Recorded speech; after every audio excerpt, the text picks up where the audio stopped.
Once again, as usual, I welcome back you all the students to this third part of food nutrition and hygiene. Okay ये first semester में BA BSc BCom के सभी students के लिए compulsory subject है। इसमें बहुत सारी चीजें हम लोग पढ़ा चुके हैं। उन चीजों को हम रिपीट अभी नहीं करेंगे और उनके लिए आप पिछले रिकॉर्डेड सेशंस को रेफर कर सकते हैं। मैं आगे बढ़ता हूँ। देखिए यहाँ से हम आगे बढ़ते हैं। राधिका ने भी सब्सक्राइब कर लिया, thank you. Definition of balance diet. Balance diet की डेफिनेशन क्या है? देखिए, एक ऐसी डाइट जिसमें आप यहाँ पे इस एक फिगर को देख लें, इससे बहुत कुछ क्लियर हो जाएगा। 40% फ्रूट्स हो, ठीक, फाइबर रिच कार्बोहाइड्रेट 25% हो और प्रोटीन 25% हो और 10% फैट हो। जबकि सही बात यह है कि उल्टा चलता है बिल्कुल। फैट सबसे ज्यादा सभी लोग लेते हैं और फ्रूट्स एंड जो वेजिटेबल्स हैं वो कम से कम लेते हैं। वेजिटेबल्स अगर आप लेते हैं तो पकी हुई लेते हैं, तली हुई लेते हैं, जो बनाई जाती हैं घर में सब्जियां वो लेते हैं। उन्हें सब्जियां कहना गलत है। उनकी सारी जो न्यूट्रिएंट्स होते हैं वो गर्म होने पे जल जाते हैं, खत्म हो जाते हैं, उनमें कोई दम नहीं रह जाती है।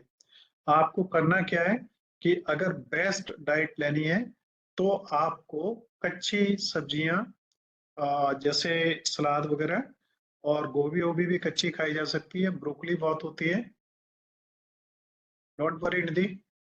तो इस तरीके से कच्ची चीजें जितनी ज्यादा आप ले सकते हैं, और फ्रूट्स बहुत बेहतर हैं, आप जितने बेहतर ले सकते हैं ज्यादा से ज्यादा लीजिए। इनका एक कारण और होता है, इनमें लिविंग एंजाइम्स होते हैं। लिविंग एंजाइम्स आपकी बॉडी को सीधा फायदा पहुंचाते हैं, और जैसे इन्हें हम गर्म करते हैं ये सब मर जाते हैं। इसलिए हमें क्या करना चाहिए, जो रॉ डाइट है वो लेनी चाहिए। 25% में जो आप देख रहे हैं ये फैट्स, इसमें फाइबर रिच कार्बोहाइड्रेट्स में, तो कार्बोहाइड्रेट में सबसे ज्यादा हम लोग नॉर्थ इंडियन पर्टिकुलरली यूपी वगैरह के लोग जो लेते हैं वो लेते हैं गेहूं। गेहूं की रोटियां खाते हैं सभी लोग, चाहे पराठे खाते हो, रोटियां खाते हो, या अदर फॉर्म्स में ब्रेड वगैरह की फॉर्म में लेते हो। इसमें कार्बोहाइड्रेट होता है सबसे ज्यादा। लेकिन आपको मालूम है कि इसको लेने से हमारा सबसे बड़ी दिक्कत एक ये होती है कि फाइबर हमें नहीं मिलता। और अनफॉर्चुनेटली पता नहीं कहाँ से ये लोगों में बात पहुंच गई और कैसे ये बात फैल गई कि कार्बोहाइड्रेट्स जो आप लेते हैं गेहूं, उसको जो आटा पीसा जाता है उसको पीसने के बाद छान के तब रोटी बनाते हैं। गांव में आमतौर पर होता है छानने के बाद में उसमें जो चोकर निकलता है वो जानवरों को खिला देते हैं। आप में से कितने लोग जानते हैं कि चोकर ही सबसे बेस्ट पावरफुल चीज है उस गेहूं में? कितने लोग जानते हैं आप? अगर जानते हैं कोई तो आप ईमानदारी जानते हैं तो बताइए, क्योंकि मैं फिर कुछ प्रश्न पूछूंगा। ओके, संकल्प, यूनुस, बताइए वो सबसे बेस्ट पार्ट क्यों है? संकल्प। अवनीश को नहीं पता, अभी पता लग जाएगा, डोंट वरी। खुशी बताइए, कोई भी बताइए, वो सबसे इम्पोर्टेंट पार्ट क्यों है जो छान के निकालते हैं? Sir, because it is enriched with roughage or known as dietary fiber, which helps in our better digestion. Yes, that's absolutely right. तो उसी में सबसे ज्यादा फाइबर होता है, और अनफॉर्चुनेटली उसको हम क्या करते हैं कि छान के निकाल देते हैं। बहुत लोगों की आदत है, वो क्या करते हैं, सुबह उठ के पानी लेते हैं, मुंह में अच्छी तरीके से घुमाते हैं और थूक देते हैं। ये अच्छा है बुरा है? कोई बताएगा? बुरा है सर। बिल्कुल सही, क्यों है? क्योंकि सर हमारे मुंह की जो लार होती है वो हमारे लिए हाँ, तो सलाइवा डाइजेस्ट करने में हेल्प करता है। बिल्कुल सही बात है, डाइजेस्ट करने में हेल्प करता है। और रात भरे में जितना सलाइवा बनता है मुंह में, उसमें देखिए हमारे पेट में, हमारी गर्दन के नीचे जाने पे एसिड होता है सब, है ना? Hydrochloric yes. एसिड होता है ना, जो खाना पचाता है। और यस सर। केवल हमारी मुंह में लार होती है, वही केवल एल्कलाइन होती है ना?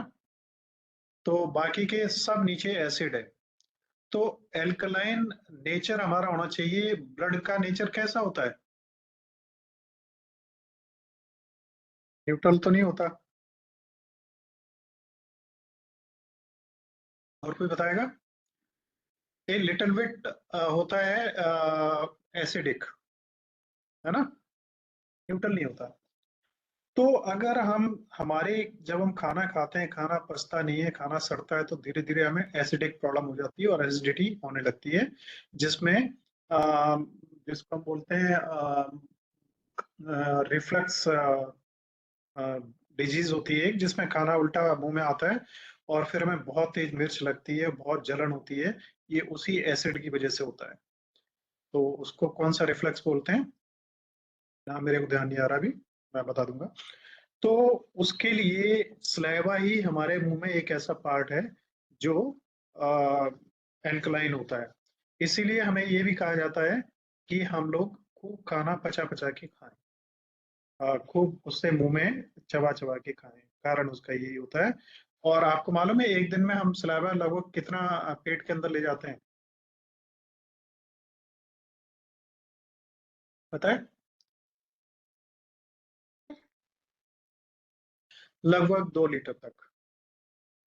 और आपको पता है ये सब पानी से ही बना होता है। हमारी बॉडी का भी जो रेशियो है वो पृथ्वी के समान ही है, लगभग 71-73% वाटर है, वही इसमें भी है। तो हम आगे थोड़ा सा बढ़ते हैं।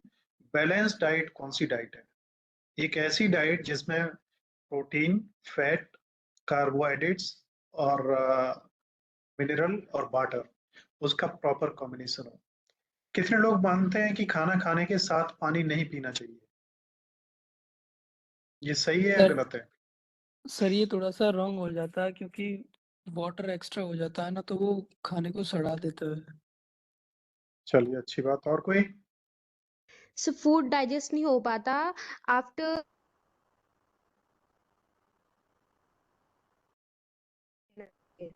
Yes, Yunus please, want to say something? चलिए देखिए, मैं आपको बताऊं। पहले तो एक चीज ये ध्यान रखिए आप लोग कि बहुत जगह ये लिखा हुआ है भोजनांते,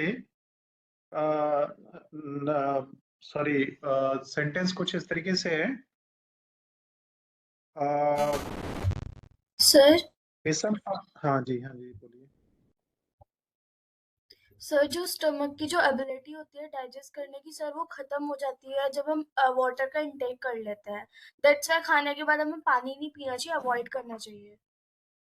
चलिए देखिए, ये चीजें आप लोगों ने पढ़ी हैं, लगभग काफी लोगों ने ना।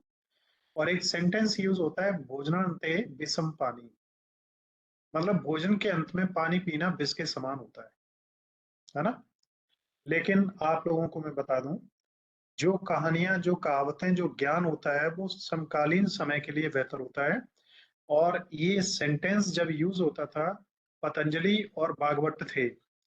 भागवत ने अपनी जो 2 ग्रंथ लिखे हैं उनका नाम है, एक का अष्टांग हृदयम और एक का नाम है अष्टांग संग्रहम। तो अष्टांग संग्रह में भी इसका उल्लेख है कि भोजनांते विषम पानी, तो भोजन के अंत में अगर पानी पीते हैं तो वो विष के समान है। लेकिन समय बदला। जिस समय आज से 2500-3000 साल पहले की ये बात होगी, उस समय ये चीज काफी बेहतर थी। उस समय हमारा भोजन मुख्य क्या होता था? फल, फ्रूट्स, वेजिटेबल्स और रॉ ज्यादा से ज्यादा चीजें होती थी। और जितनी भी नेचुरल चीजें हैं, रॉ प्रोडक्शन, उनमें मैक्सिमम पानी की मात्रा होती है, नट्स वगैरह को छोड़ के, है ना। यस तो सर। उनसे हमें ऑलरेडी पानी बहुत कुछ मिल जाता है और ऐसी स्थिति में हमें पानी की जरूरत ही नहीं पड़ती। अब आज भी अगर हम कहें भोजनांते विषम पानी, तो कहावत तो वही है, नियम वही है, लेकिन भोजन तो हमारा पूरा बदल गया। और जी भोजन सर। के मामले में आप लोग एक चीज और जानते हैं कि आज हमारा भोजन क्या हो गया? जंक फूड हो गया, और बहुत ही ऑयली हो गया, बहुत ही स्पाइसी हो गया, और बहुत ही वैसा हो गया, ये क्या कहते हैं, फैटी, जिसमें हम अगर पानी, जैसे कई लोग क्या करते हैं कि अगर इस नियम को मानते हैं, चलिए 1 घंटे के बाद पानी पिएंगे, 9 बजे रात को उन्होंने खाना खाया और 10 बजे वो सो गए, और पानी की बॉडी में कमी रही। इससे डिहाइड्रेशन जैसी पोजीशन अंदर खड़ी होने लगती है और बहुत प्रॉब्लम्स खड़ी होने लगती है। तो पानी लाइफ के लिए बहुत ज्यादा इम्पोर्टेंट है और पानी प्रॉपर होना चाहिए। 2.5 से 3 लीटर तो पानी एक बंदे को कम से कम एक दिन में पीना ही चाहिए। लेकिन इन चीजों के बारे में आगे भी जिक्र करूंगा कि अगर पानी भी लिमिट से ज्यादा हो तो वो भी दिक्कत पैदा करता है। अब 2.5 से 3 लीटर ही क्यों जरूरी है, इससे कम ज्यादा किन के लिए हो सकता है, वो आगे के टॉपिक हैं, उन्हें मैं आगे डिस्कस करूंगा। फिलहाल यहाँ पे देखिए, फूड में हमारे में बैलेंस जो डाइट है, उस बैलेंस डाइट में ये थोड़ी सी चीजें आपने देखी। नेक्स्ट स्क्रीन की तरफ हम बढ़ते हैं। तो इसमें आप देखेंगे ये चीजें जो आपको एक पिरामिड दिख रहा है, सिलेक्ट मोर। क्या चीजें सिलेक्ट करें? Rice and alternatives, fruit and vegetables, meat and alternatives, 2 to 3 servings per day, और select less fats, oil, sugar and salt. ये चीजें आप कम से कम लें। अब जो लोग ये फिश और मटन चिकन नहीं खाते वो क्या करें? तो मैं आपको बता दूं, ये जरूरी नहीं है। ये सब चीजें जितने भी आप चित्र और ग्राफ्स और फिगर्स यहाँ पे देख रहे हैं वो बेहतर नहीं है, सब कुछ ठीक नहीं है। मटन चिकन के बजाय प्रोटीन्स के बहुत बहुत बड़े सोर्स होते हैं। आपको मालूम है प्रोटीन का सबसे बड़ा सोर्स कौन सा है हमारे इनमें वनस्पतियों में? ब्रोकली वगैरह आप लोगों ने खाई है ना सलाद में, प्रोटीन का सबसे बड़ा सोर्स होता है। इसी तरीके से एक सेंजना आता है, सेंजना बहुत कम लोग आप जानते हैं, उनमें बीन्स टाइप की फलियां आती हैं बड़ी बड़ी। वो तो ये समझिए पृथ्वी पे सबसे बड़ा प्रोटीन का सोर्स है ना? स्क्रीन शेयर हो रही है ना आप लोगों के साथ में कि नहीं? Yes sir. Okay, yes sir. मैं जरा confirm, स्क्रीन पे कुछ नहीं दिख रहा है।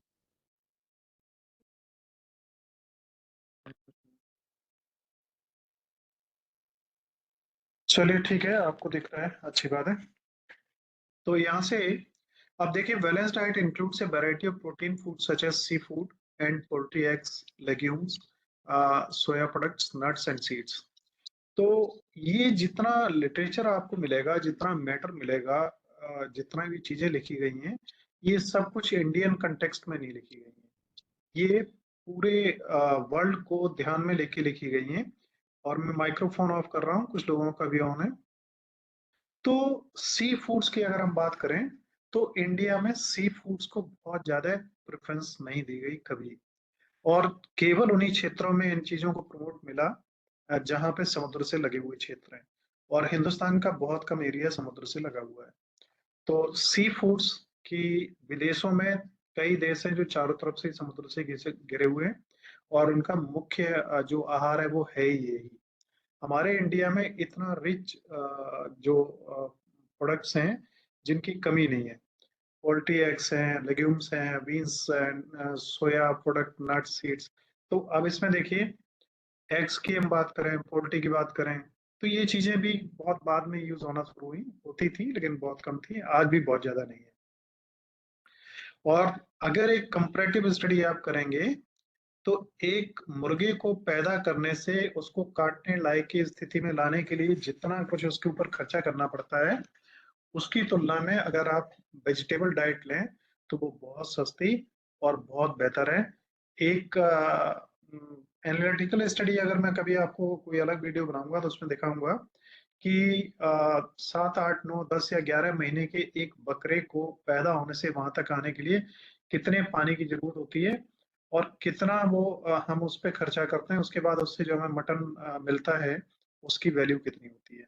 कई गुना ज्यादा हम उसको वो पे करते हैं उसके लिए, उतने के लिए जो हमारा वेजिटेबल में बड़ी आराम से हो सकता है।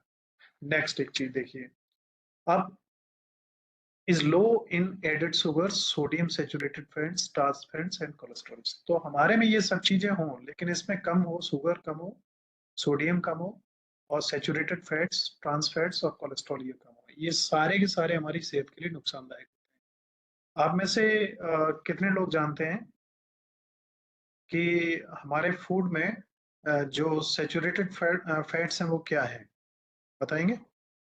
सोडियम और पोटेशियम वगैरह जरूरी क्यों है? किसी को पता हो तो बताइए।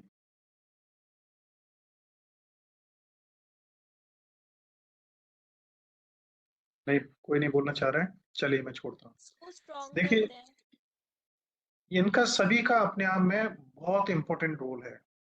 Priyanshu, good morning, good evening, sorry. A balanced diet supplies the nutrients your body needs to work effectively. Without balanced nutrition, your body is more prone to disease, infection, fatigue, and low performance. तो अगर आपकी diet केवल पेट भरने वाली है तो balance diet नहीं है।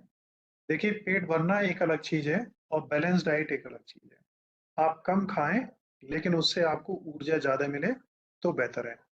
तो हमारी बॉडी क्या है ना, अगर हमें न्यूट्रिशन प्रॉपर नहीं मिल रहा है तो बीमार हम जल्दी होंगे, हमें जो जख्म है वो हमारे अंदर ज्यादा होंगे, थकान ज्यादा महसूस होगी और कोई भी काम हम बहुत अच्छे तरीके से नहीं कर पाएंगे, उसमें हमारी परफॉर्मेंस कम हो जाएगी। और इसी तरीके से छोटे बच्चों के साथ में अगर ये न्यूट्रिशनल डाइट पूरी ना हो तो फिर उनकी प्रॉपर ग्रोथ नहीं हो पाती। मैं आगे बढ़ता हूँ, नेक्स्ट में देखिए। अब हमारी जो बॉडी है उसमें फूड के न्यूट्रिशन के आधार पे दो तीन तरीके में डिवाइडेड है, एक मेजर इंग्रेडिएंट्स और एक माइनर इंग्रेडिएंट्स। तो मेजर में कार्बोहाइड्रेट, प्रोटीन और फैट आता है, ये आपने पहले भी पढ़ा है। और माइनर में vitamin, minerals, fibre and hydration. तो this is major ingredients of balance diet. Carbohydrates में देखिए लिखा है, these are the body's prime source of energy. Whole grains, fruits, vegetables, and legumes are good source of complex carbohydrates, providing sustained energy and essential nutrients. तो क्या है कि ये चीजें जो हैं हमारी बॉडी के लिए ऊर्जा का प्रथम स्रोत है कार्बोहाइड्रेट्स। आपको भी मालूम है हमारी बॉडी में जो एनर्जी स्टोर होती है वो किस फॉर्म में रहती है? सबसे ज्यादा फैट्स के रूप में। फैट्स टूटते हैं कार्बोहाइड्रेट्स में, कार्बोहाइड्रेट्स फिर कन्वर्ट होते हैं प्रोटीन्स में, और प्रोटीन्स कन्वर्ट होता है फिर ग्लूकोज में, और ग्लूकोज हमारा एनर्जी का सोर्स बनता है। इसी तरीके से रिवर्स रिएक्शन चलती है जिसमें स्टोरेज होता है। नेक्स्ट है, proteins are crucial for repair and maintenance. Body में जो रिपेयरिंग मेंटेनेंस होता है, टिश्यूज वगैरह जो बनते हैं नए, और इसके अलावा तमाम एंजाइम जो है प्रोड्यूस होते हैं, और तमाम सारी प्रक्रियाएं जो चलती हैं उस टूट फूट और मरम्मत के लिए और बॉडी डेवलपमेंट के लिए हमें प्रोटीन की आवश्यकता होती है। और कार्बोहाइड्रेट्स हमारे किन चीजों से मिलते हैं वो आपने देखे हैं, होल ग्रेन्स। ये आटा अगर पीस रहे हैं तो पीसने में हमें उसे निकालना नहीं है। फ्रूट्स में भी आपको क्या करना है कि अगर ड्राई फ्रूट्स हैं तो उन्हें भिगो के लेना है, क्योंकि वो उनमें फिर पानी की ज्यादा रिक्वायरमेंट चाहिए होती है। और कई बार हम ज्यादा ड्राई फ्रूट्स लेते हैं और अगर पानी कम होता है तो हमारे अपने पेट में जो है ना प्रॉब्लम खड़ी होने लगती है खुश्की की, और उसकी वजह से हमें हो जाता है फिर कॉन्स्टिपेशन। और कॉन्स्टिपेशन होने के बाद में अगर लगातार ये स्थिति बनी रहती है तो धीरे धीरे पाइल्स वगैरह की दिक्कत होती है और बहुत सारी प्रॉब्लम्स खड़ी होने लगती है।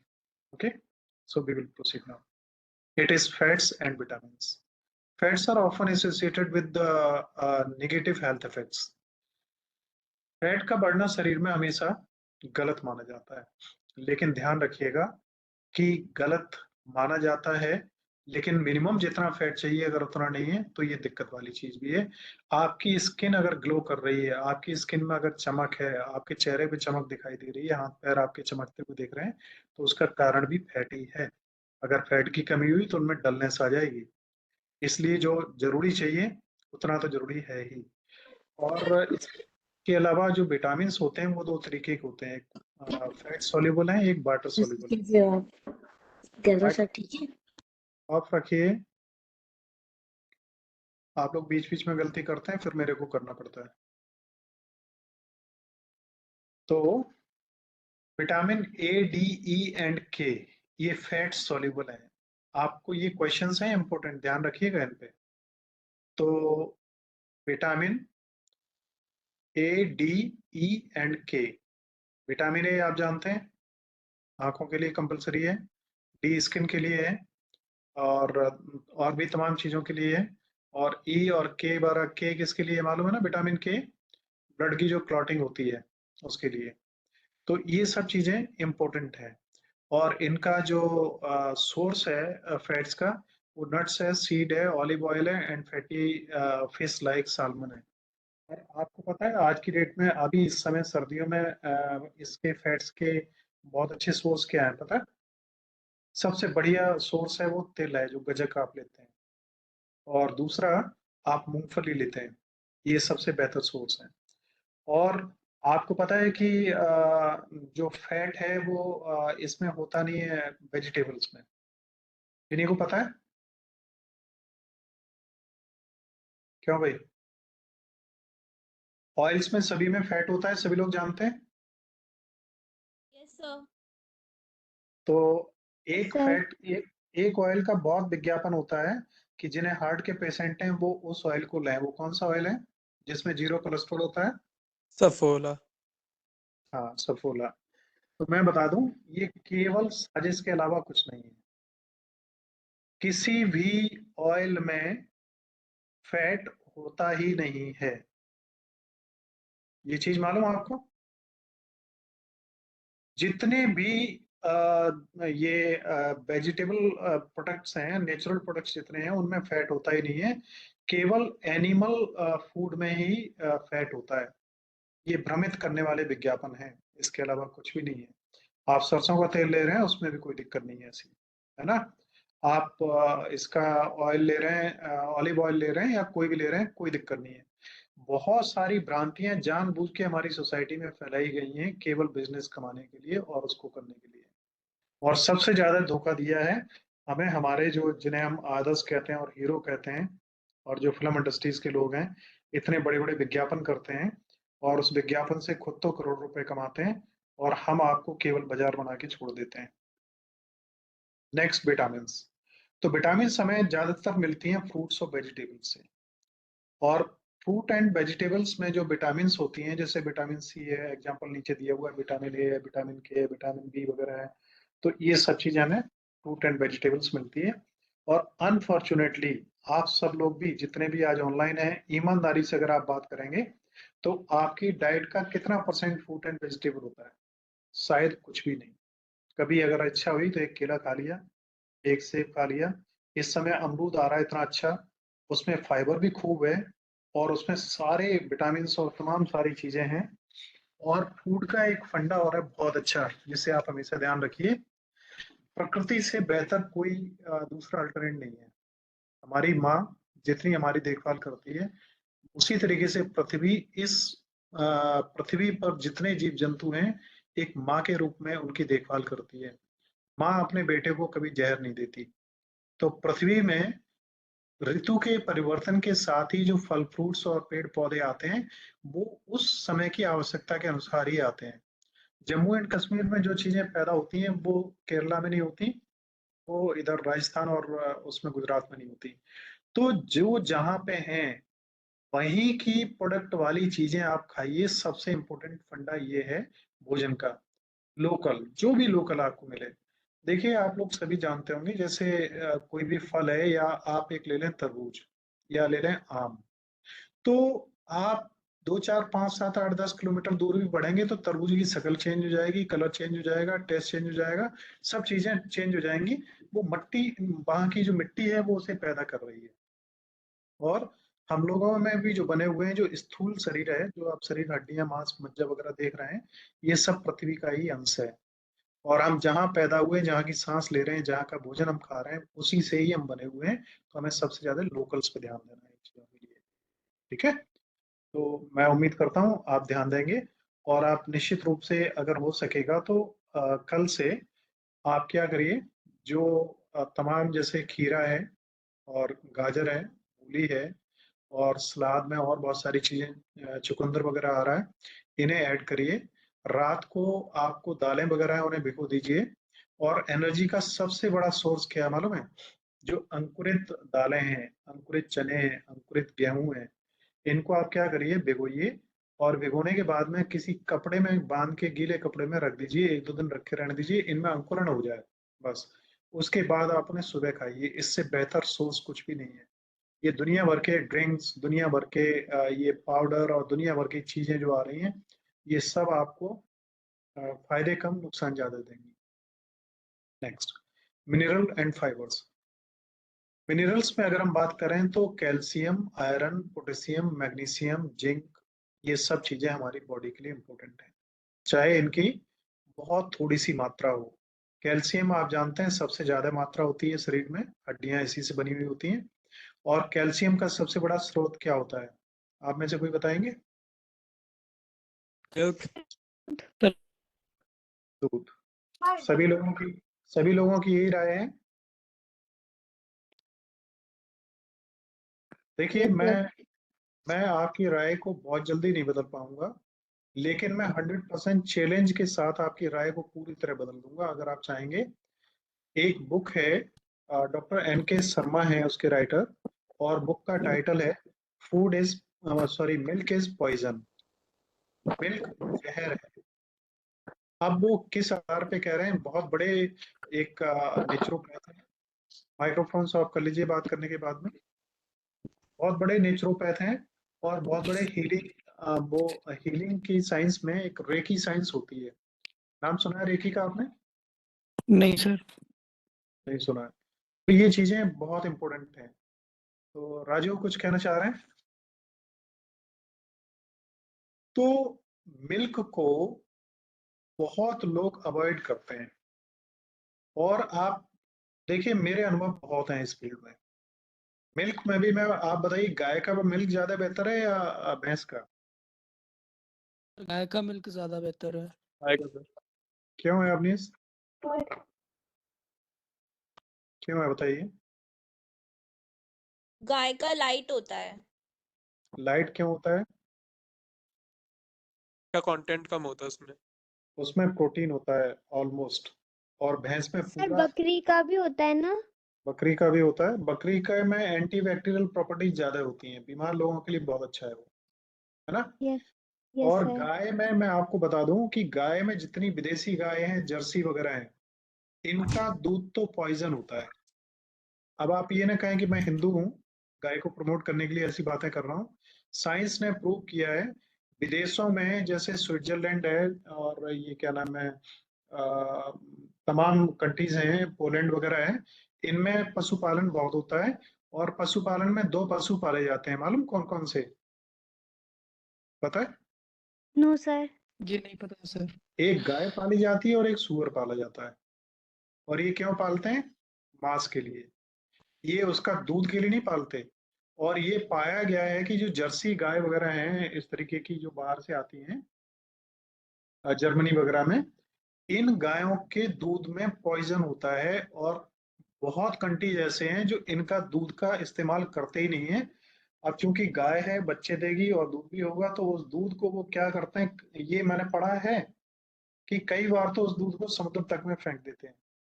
अदरवाइज वो क्या करते हैं कि दूध को सुखा के डिब्बा बंद करके हिंदुस्तान में भेज देते हैं, और हम लोग उस डिब्बा बंद दूध को पीते हैं।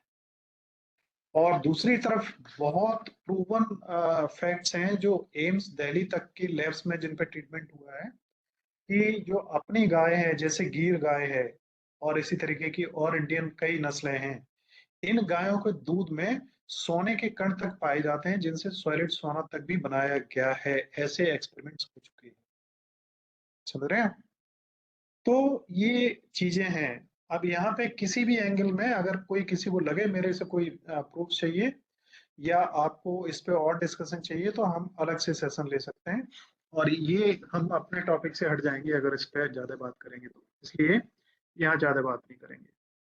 Hello fibre sir. में, हाँ जी, सर जैसे हमारी बॉडीज में जो मिनरल्स होते हैं, जैसे आयरन और ये जो जिंक होते हैं, ये किस फॉर्म में होते हैं सर?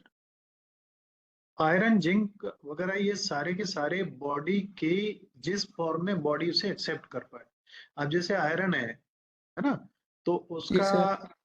अब आप ये कहेंगे हम सरिया को खा जाएं तो ये हमारे शरीर में बहुत फायदा करेगी, हम लोहे को ये उठाएं सर और खा इसी जाएं, इसी फायदा रेफरेंस करेगी। में पूछ रहा था सर।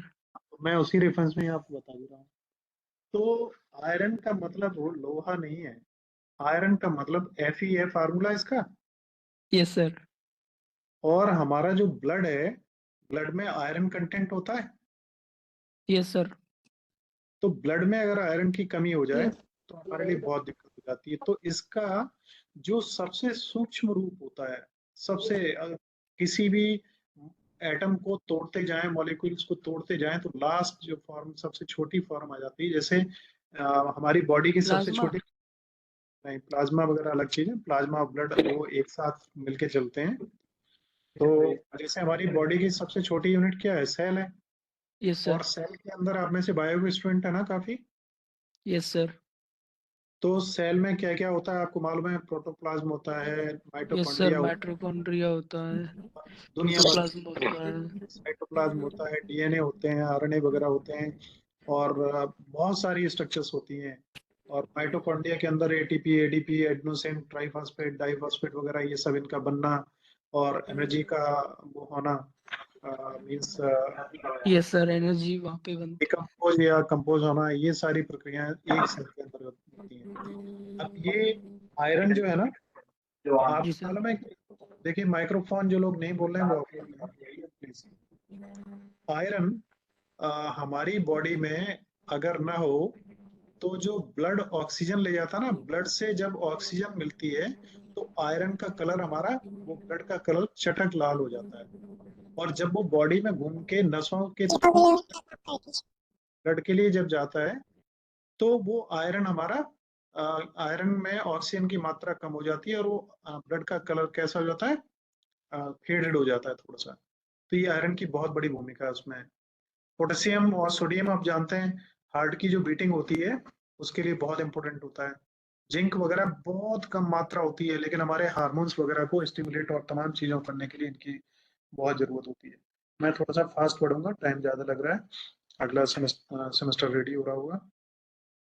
तो डाइटरी जो फाइबर है वो हमारे भोजन को पचाने के लिए और ब्लड को स्ट्रीम को प्रॉपर मेंटेन करने के लिए, इन सब के लिए जरूरी होता है। नेक्स्ट है हाइड्रेशन। हाइड्रेशन में क्या है कि सबसे इम्पोर्टेंट चीज वाटर है। वाटर इसको पचने के बाद पूरे भोजन को सभी में ले जाता है और वाटर की मात्रा सबसे ज्यादा हमारे बॉडी में है। नेक्स्ट है न्यूट्रिशन एंड हेल्थ में। न्यूट्रिशन क्या है? A proper diet not only supports physical growth. Kindly switch off your microphones, please. And these are also netiquettes that you must have to follow. If you want to speak, then you just unmute your microphone and speak. And when it is over, always keep your microphones in silent mode. So a proper diet not only supports physical growth and development, but also influences cognitive functions, emotional well-being, and disease prevention. Nutrition में भोजन का मतलब केवल पेट भर लेना नहीं है। अच्छा अगर भोजन है, प्रॉपर उसमें न्यूट्रिशन आपको मिल रहा है, तो इससे आपके जो आंतरिक विकास है वो भी होगा, मानसिक विकास भी होगा और बीमारियां भी दूर होंगी। नेक्स्ट है types of nutrition. Types of nutrition में 3 तरीके के न्यूट्रिशन होते हैं। देखिए, एक ऑप्टिमम, एक अंडर और एक ओवर। ऑप्टिमम आवश्यकता से अधिक, अंडर आवश्यकता से कम, और ओवर तो आप जानते हैं आवश्यकता से ज्यादा है। अब यहाँ पे आप देख पा रहे हैं 40 से ज्यादा तरीके के न्यूट्रिएंट्स की हमें आवश्यकता होती है और इन्हें 7 तरीके में क्लासिफाई किया जा सकता है: carbohydrate, protein, fat, vitamin, mineral, dietary fibres and water. तो और इन्हें मूल रूप से 2 तरीके में बांटा गया था, मैक्रो एंड माइक्रो, वो भी आपको पता ही है। नेक्स्ट, अब हम इन्हें पढ़ेंगे, ओवर न्यूट्रिशन, ऑप्टिमम न्यूट्रिशन और अंडर न्यूट्रिशन क्या है। देखिए, ऑप्टिमम न्यूट्रिशन कब होता है, इसकी डेफिनेशन क्या है? जब कोई व्यक्ति आवश्यकता से अधिक, बॉडी की जो फिजियोलॉजिकल नीड्स हैं उनसे अधिक कोई भोजन लेता है और ज्यादा न्यूट्रिशन मिलता है, तो ये ऑप्टिमम न्यूट्रिशन की कैटेगरी में आ जाता है। कैरेक्टरिस्टिक्स क्या है कि इससे जो मैक्रोन्यूट्रिएंट्स हैं, कार्बोहाइड्रेट, प्रोटीन्स और फैट्स और माइक्रोन्यूट्रिएंट्स, इनसे क्या होता है, ये ओवरऑल ग्रोथ में सहायक होते हैं और बेहतर होते हैं। लेकिन जैसा मैंने बताया कि 17 या 18 साल के बाद में जब हमारी ग्रोथ की आवश्यकता ही नहीं होती है, केवल भोजन की आवश्यकता होती है रिपेयरिंग के लिए, हम तब भी उतना ही भोजन लेते हैं, इसलिए हम चौड़े होने लगते हैं, मोटे होने लगते हैं। 17-18 साल से पहले कोई लड़के ज्यादा मोटे नहीं दिखाई देते हैं और 25-30 साल में देखो मैक्सिमम लोग मोटे दिखाई देते हैं। यही कारण होता है। उद्देश्य क्या है? The goal of the optimum nutrition is to promote well-being, prevent nutrient deficiencies and reduce the risk of chronic disease. तो ज्यादा न्यूट्रिशन की हमें आवश्यकता कब है? 4-5 साल से लेके 17-18 तक, और उसके बाद में हमें कम इसकी आवश्यकता है। हमें फिर एक हेल्थी लाइफस्टाइल ही अपनाना है। नेक्स्ट है अंडर न्यूट्रिशन। अंडर न्यूट्रिशन में क्या है, हमें जितनी आवश्यकता है उतना नहीं मिलता, और इसका कारण क्या है, या तो हमारी आर्थिक स्थिति ऐसी नहीं है जो चीजें हमें अंडे मीट मछली और ये चीजें हम खा पाए, या महंगी और तमाम सारी चीजें वो खा पाए, और इसकी वजह से क्या होता है, हमारी ग्रोथ कम हो जाती है, इम्यून पावर कमजोर हो जाती है, तमाम सारी शारीरिक प्रॉब्लम्स हो जाती हैं, और इससे हम मल न्यूट्रिशन मतलब कुपोषण के शिकार हो जाते हैं, और इससे न्यूट्रिशनल डिसऑर्डर भी हमारी बॉडी के अंदर खड़े हो जाते हैं। ओवर न्यूट्रिशन, ओवर न्यूट्रिशन से क्या होता है, आपकी बॉडी ज्यादा बढ़ने लगती है, आपके अंदर एनर्जी कम बनती है, शरीर का वेट ज्यादा बढ़ जाता है, तमाम ब्लड प्रेशर और डायबिटीज वगैरह ये चीजें बढ़ने लगती हैं, और इनका कारण क्या होता है, इनकी वजह से कार्डियोवास्कुलर और टाइप 2 डायबिटीज जैसी बीमारियां आपको घेर लेती हैं। टाइप 1 डायबिटीज क्या होती है, कितने लोग जानते हैं? कोई जानता है टाइप 1 क्या होता है? जिन लोगों को बचपन से ही इंसुलिन नहीं बनता है पैदा होने के साथ ही, वो टाइप 1 में आते हैं, या बचपन में पैदा होने के कुछ समय बाद ये दिक्कत हो जाती है, और दोबारा वो कभी बनता ही नहीं है, बीटा सेल्स पैनक्रियाज में काम करती नहीं है तब। टाइप 2 डायबिटीज बाद में बीटा सेल्स किसी वजह से डीएक्टिवेट हो जाती हैं, और एक बीमारी होती है जिसको हम ऑटोफैगी कहते हैं, उसकी वजह से हमारी जो ये बीटा सेल्स हैं खुद को ही मारने लगती हैं। वो चीज अलग टॉपिक है, उस पर बाद हम बात करेंगे, फिलहाल we will remain touch with the topic. Types of nutrition हम लोग पढ़ ही चुके हैं, और हमारा लाइफ स्टाइल बेहतर हो इसके लिए हमें न्यूट्रिशन की प्रॉपर मेंटेन करने की जरूरत है। कितना न्यूट्रिशन, कितनी एनर्जी, किससे कितनी एनर्जी मिलती है वो आप जानते हैं। यहाँ पे आप एक फल देख रहे हैं, कीवी, बहुत इंपॉर्टेंट है। जब आपके अंदर ब्लड सेल्स की कमी हो जाती है और उसमें दिक्कतें खड़ी हो जाती हैं, तो आप जानते हैं अभी जो ये डेंगू वगैरह होता है, प्लेटलेट्स कम बनती हैं, उस समय कीवी को रिकमेंड करते हैं। कीवी में वो कई चीजें हैं। इसके साथ ही ये सेशन आपका यहीं पे ऑफ है, 9 बज रहे हैं, और नेक्स्ट बैच आने वाला है। So thank you all for joining this session. If you have any question, yes Kajal. Thank you. Thank you to all. और कोई क्वेश्चन हो तो आप लोग पूछ सकते हैं।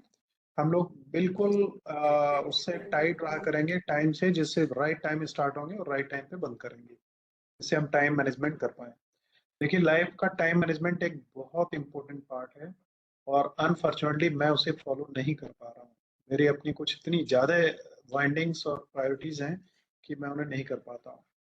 और आप लोगों से मैं एक चीज़ है जो शेयर करना चाहूँगा, वो ये है कि आपके कमेंट्स बहुत अच्छे मिलते हैं, और बहुत एक्टिव आप लोग रहते हैं पूरे सेशन में। उसके लिए मैं आप सभी को धन्यवाद देना चाहूँगा, और ऐसे ही एक्टिव आप सभी के लिए बने रहिए।